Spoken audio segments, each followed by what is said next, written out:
Hello everyone, samahan niyo po ako magluluto tayo ng ginisang munggo with ground pork and shiitake mushroom.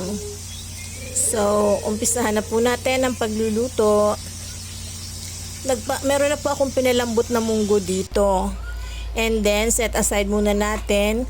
Nagpainit na po ako ng kawali and then nilagyan ko na rin po ng mantika. Gigisa po natin ng sibuyas at bawang. Sige na, lakasan nyo na yung ano nyo.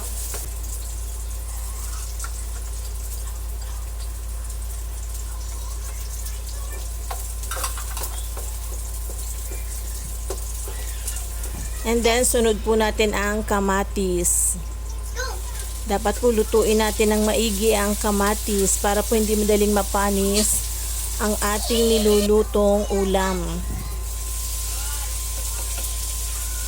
And nilagay ko na rin po yung ground pork with shiitake mushroom.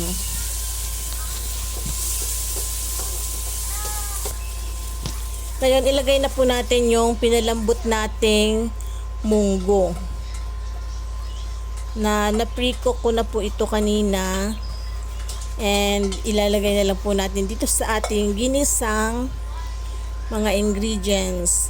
And isabay na rin po natin yung ampalaya. Dahil wala po akong talbos ng ampalaya, so yung bunga po ng ampalaya mismo ang ating isasama. Tinakpan po natin at hinayaang kumulo. And this time naman po ilalagay na natin ang pork cracklings. Dahil luto naman na po yung mga gulay, pati yung sahog. Pinakulo ko lang po ng at least 1 minute. And ngayon po nilalagay na natin yung pork cracklings. And isabay na rin po natin yung alugbati. Dahon ng alugbati. And ready to serve na po ito mga ka-grandma. So sana po magustuhan nyo ang video na to. At kung nagustuhan nyo po, huwag kalimutang mag-like, share, comment, and follow. Ito na po yung ating ginisang munggo with ground pork and shiitake mushroom. See you again on my next video. Bye! God bless everyone!